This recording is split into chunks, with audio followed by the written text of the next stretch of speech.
আসসালামু আলাইকুম সুপ্রিয় নিবন্ধন পরীক্ষার্থী এবং নিবন্ধনধারী ভাই বোনেরা, আশা করি আপনারা ভালো আছেন। আজ আমরা একটা গুরুত্বপূর্ণ তথ্য নিয়ে আলোচনা করব।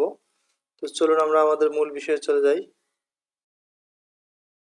শিক্ষক নিয়োগে দেখা যাচ্ছে যে বরাবরের মতো অনেক শিক্ষা প্রতিষ্ঠান আসলে শূন্য পদের তথ্য দিচ্ছে না। এটি আসলে একটু খারাপ লাগার কথা, কারণ ওনারা ভাবতেছে এখনো যে আমাদের আগের কমিটির মাধ্যমে যে প্রথা চালু ছিল সেটি তৈরি হবে। আসলে এটা কখনো সম্ভব নয়। কিন্তু এই শূন্য পদ না দেওয়ার কারণে অনেক যারা রিটেনে পাস করেছে, ভাইভে পাস করেছে, তারপরে আসলে কোনো সিট পাচ্ছে না। সেজন্য আসলে সরকার এবার উদ্যোগ নিয়েছে, ২-৩ বার আসলে এই রিকুইজিশনের সময় দিয়েছে। আবার ঘোষণা দিয়েছে শিক্ষক নিয়োগে ফের শূন্য পদের তথ্য চেয়েছে এনটিআরসি। চলুন আমরা দেখে নেই।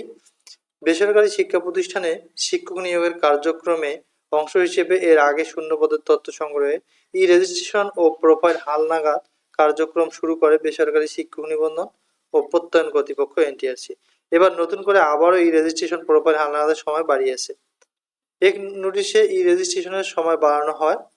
এনটিআরসি এর শিক্ষাগত ও শিক্ষামান অনুবিভাগের পরিচালক কাজী ইমরুল আহসান স্বাক্ষরিত বিজ্ঞপ্তিতে বলা হয়, বেসরকারি শিক্ষা প্রতিষ্ঠানসমূহ স্কুল, কলেজ, মাদ্রাসা ও কারিগরি হতে অনলাইনে ই-রেজিস্ট্রেশন করার জন্য ৩০ অক্টোবর পর্যন্ত নির্ধারিত ছিল।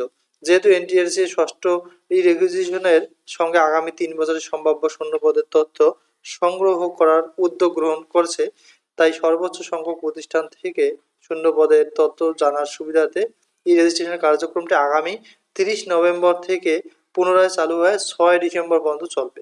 বিজ্ঞপ্তিতে আরও বলা হয়, সময়সীমার মধ্যে ই-রেজিস্ট্রেশন হালনাগাদ করেনি এমন শিক্ষা প্রতিষ্ঠানসমূহকে ই-রেজিস্ট্রেশন করতে পারবে।